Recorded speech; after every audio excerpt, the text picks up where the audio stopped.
Hey everybody, it's Jason Blaha here, and today I want to chat with you guys and gals a little bit about kind of a strength standard that I have out there. I've kind of called it the dad bod strength standard, but I could call it the over 40 strength standard. And I throw this stuff out there and then people get really upset at me. They're like, well, what about this? What about that? What if someone who's just starting out new? Well, I'm not talking about a noob. These are goals that we should be striving towards.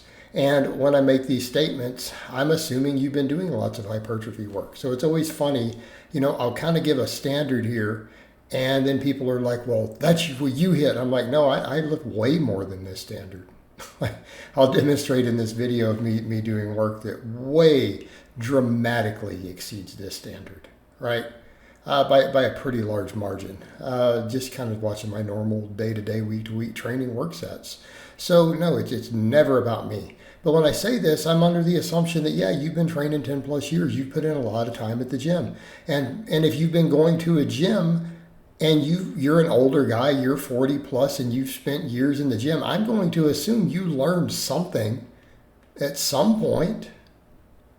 You probably have done plenty of hypertrophy training or different programs or strength training and bodybuilding, and size equals strength potential. So you can't come in and tell me, well, I'm not capable of these sort of strength standards because I did mostly 10 and 12 rep sets. No, I think it's the opposite. You're more likely to get it. You're more likely to be able to get it because you're probably slightly less beat up. You probably gained plenty of muscle. Size equals strength potential. And so when I put this out here, keep in mind, you guys just watching me do a 500 squat. You're going to watch me do a work set with 550 on the deadlift. So what do I consider to be kind of a strength standard to achieve, to shoot for as an ideal for men over 40 who really do go to the gym at least 3 days a week, and they've been doing it for years and years. So I think a 500 deadlift. Now, again, don't throw that on me, guys. I've done 11 reps of 500 before.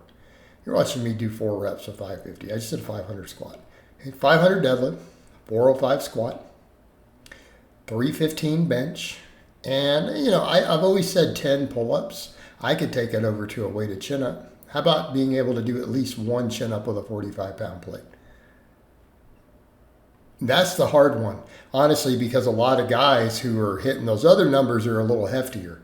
Right, most of your guys who are squatting 405 plus, they're pulling 5 less. But well, not so much the deadlift, because body fat hurts you on the deadlift. Actually, makes it harder. A lot of your guys out there benching 315, squatting 405 are a little tubbier, a little more rotund.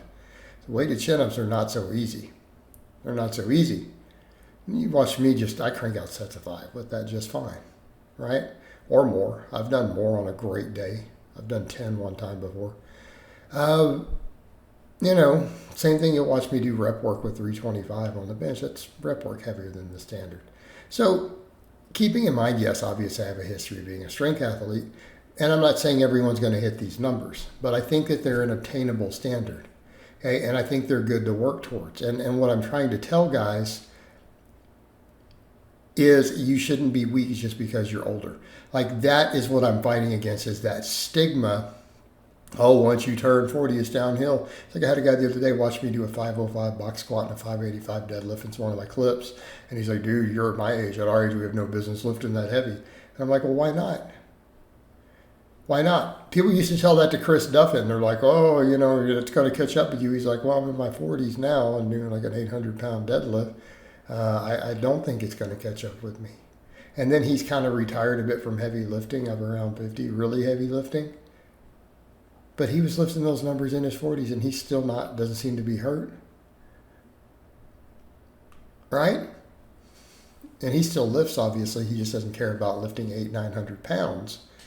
But there's your context, guys. Now, obviously, there was a lot of gear involved in his genetics. But still, let's come over and let's talk about your average guy.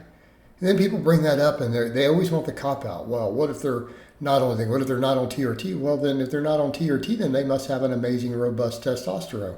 So then they should still be okay. And if someone's telling me they have low test and they choose not to go on TRT, well, that's choosing a poor lifestyle. That's choosing to not be healthy and fit and to have clinically low testosterone. So why should we be considering that? No, that's not an excuse. Dudes in their 40s if you don't have a really amazing, robust testosterone, you probably should be considering talking to your doctor about it. But here's the point we come over to. If you've been training for years, you've been going to the gym, what have you been doing? If you haven't built the muscle to reach these sort of lifts, and you've been working out since you were 28, and you're like 42 now, what in the hell have you been doing the whole time? I mean, have you just been sitting in the gym for 14 years staring at girls' butts? Is that what you did for 14 years? Because I don't think you've been actually working out. You certainly haven't been training.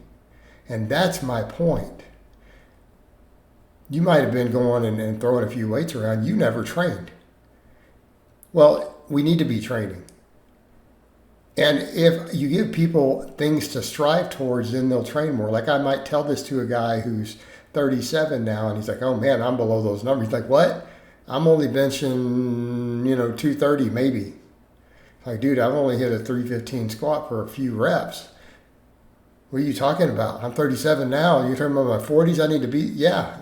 So it gives people something to strive towards, to say, let's actually set some goals. And here's what I'm going to say to most of those guys. Guys who are wanting to go from dad bod to daddy. You got some muscle maturity from training all those years. You can hit those numbers that I just described. What are you going to look like? And especially the chin. And let's set the other aside and go, wait a minute, you do 10 pull-ups or you do a 45-pound weighted chin up. You're probably not very fat. So what do the others tell us?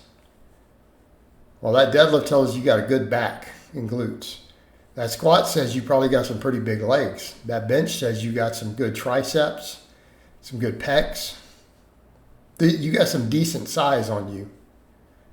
And that chin up tells us, again, some back and biceps, but you're probably not too fat.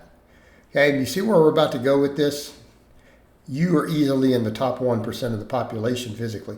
If you are a man in your 40s and you can hit those numbers, I promise you, walking down the street, seeing another man in his 40s who looks better than you is going to be a statistical anomaly whose body. Okay? If you're in your 40s and you can hit those numbers, your wife, your girlfriend, your mistress, your female coworkers, they're going to be looking at you like a piece of meat. Facts. Facts. Because you're not going to look like the other guys, even the ones who go to the gym. You're not going to look like the other guys in your 40s. You're going to have pretty much an elite body. Okay? You're going to have, dad bod to daddy, to where women will call him the nice dad bod, the one they like. Okay? If you can do that. And that's the whole point, too. All right, guys. Well, that's really all I have to say on that today. I hope it's been informative, and I'll talk to you guys and gals next time.